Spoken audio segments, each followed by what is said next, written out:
అందరికీ జై భీమ్. దేశం బాగుపడాలంటే ఎందుకు బాగుపడుతుంది? మన భారతదేశం కులాలతో మతంతో రెచ్చిపోయి కొట్టుకుంటే ఏం బాగుపడుతుంది?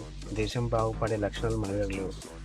అరే పక్క దేశం చూడు, చైనా చూడు, అమెరికా చూడు, ఇవి మాత్రం టెక్నాలజీలో ఎడ్యుకేషన్లో పైకి వెళ్తుంటే మన దేశం మాత్రం కుల మతాల మధ్యలో చిచ్చుపెట్టి గొడవలు కొట్టడం. ఇంకేం బాగుపడతాం? మన మధ్యలో కుల మతాలు ఎక్కువైపోతున్నాయి, గొడవలు ఎక్కువైపోతున్నాయి. మనమిట తర్వాత రాబోయే ఫ్యూచర్ మనం నేర్పించింది ఇదేనా? ఒక ఊళ్ళో సువార్తకి వెళ్తుంటాయి, వాళ్ళ కుటుంబంలోకి వెళ్ళేసి వాళ్ళని కొట్టడం, పాసుని కొట్టడం, నువ్వు యేసుబాబు పుట్టినావు అంటే వాళ్ళు రిటర్న్ కూడా అదే. అన్నోళ్ళు మా ఇంటికి వచ్చిండే, మా ద్వారా ప్రభుని తెలుసుకున్నాము.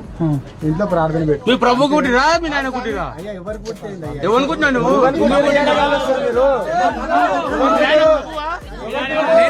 క్వశ్చన్ అడిగింది, నువ్వు ఎవరు పుట్టినావు అడిగింది. మరి తప్ప నువ్వు యేసుబాబు పుట్టినావు అని అన్నప్పుడు వీళ్ళు కూడా నిన్న అది ఎవరు పుట్టినావు అని అడిగింది. దానికి కొడతారా? అది సరే వాళ్ళు కొట్టారు కానీ వాళ్ళు కూడా మీకు స్వార్థ ప్రకటించిందా? మీ నెలలోకి వచ్చి చేసారా? వాళ్ళు వాళ్ళ ఇంట్లో స్వార్థ ప్రకటించుకుంటున్నారు. నువ్వు వెళ్ళి అడిగింది నువ్వు, తప్పు లేదు. నువ్వు అడిగిన ఆన్సర్ ఆమె చెప్పింది ఆ స్త్రీ. దానికి దమ్ముంటే నువ్వు దాన్ని స్వీకరించు. కొట్టడం ఏంటరా ఎదవా భర్త. ఇక్కడ ప్రార్థన పెట్టుకున్నాం.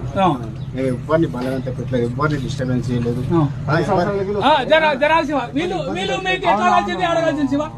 ఎట్లా కలిసింది అడగాల్సింది